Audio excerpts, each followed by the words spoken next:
Hi friends, అందరూ ఎలా ఉన్నారు? బాగున్నారు? నేను చాలా బాగున్నానండి. నిన్నటి వీడియోలో మీకు ఒక విషయం షేర్ చేశాను. అదే దేవుడి దగ్గర దీపం ఎలా పెట్టాలనేది మీకు విషయం షేర్ చేశాను. ఈరోజు ఇంకో విషయం మీతో నేను షేర్ చేసుకోవాలనేసి ఇప్పుడు వీడియో చేస్తున్నానండి. అదేంటంటే మనకి పెళ్లిలో పెళ్ళికొడుకు కాళ్ళు అనేది కాబోయే మామగారికి కడిగి ఆ నీళ్ళని నెత్తిన చల్లుకుంటారు కదండి. దాని పరమార్థం ఏంటో అనేది ఇప్పుడు మీకు వీడియోలో చెప్పాలనుకుంటున్నాను. అదేంటంటే నేను ఎంతో అల్లారముద్దుగా పెంచుకున్న కూతుర్ని, నేను ఎంతో అల్లారముద్దుగా చిన్నప్పటి నుంచి పెంచుకున్న కూతుర్ని నీకు అప్పగిస్తున్నాను.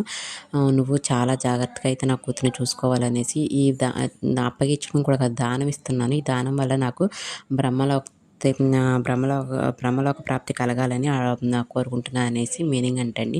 ఇక్కడ పెళ్లి కొడుకుని విష్ణుమూర్తి గాను, పెళ్లి కూతురుని లక్ష్మీదేవి గాను భావిస్తారంటండి. అంటే విష్ణుమూర్తికి లక్ష్మీదేవిని దానం ఇస్తున్నట్టు అంటండి. దీనివల్ల పెళ్లి కూతురు తండ్రికి బ్రహ్మలోక ప్రాప్తి అనేది కలుగుతుందంటండి. ఈ విషయం మీరు ఎంతమందికి తెలుసు?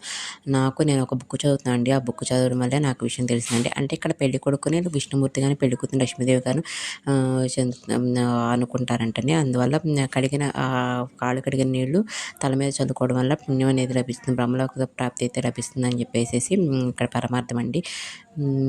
అందువల్ల అక్కడ వెళ్ళిన వాళ్ళు కూడా నా పెళ్లి కొడుకుని విష్ణుమూర్తి కానీ, పెళ్లి కూతురు లక్ష్మీదేవి గారిని భావించి వాళ్ళ మీద అక్షింతలు వేసి ఆశీర్వదిస్తారంట. ఈ విషయం మీరు ఎంతమంది తెలుసు? ఇట్లాంటి అన్ని విషయాలు తెలుసుకోవాలంటే నా వెంటనే నా ఛానల్ సబ్స్క్రైబ్ చేసుకోండి.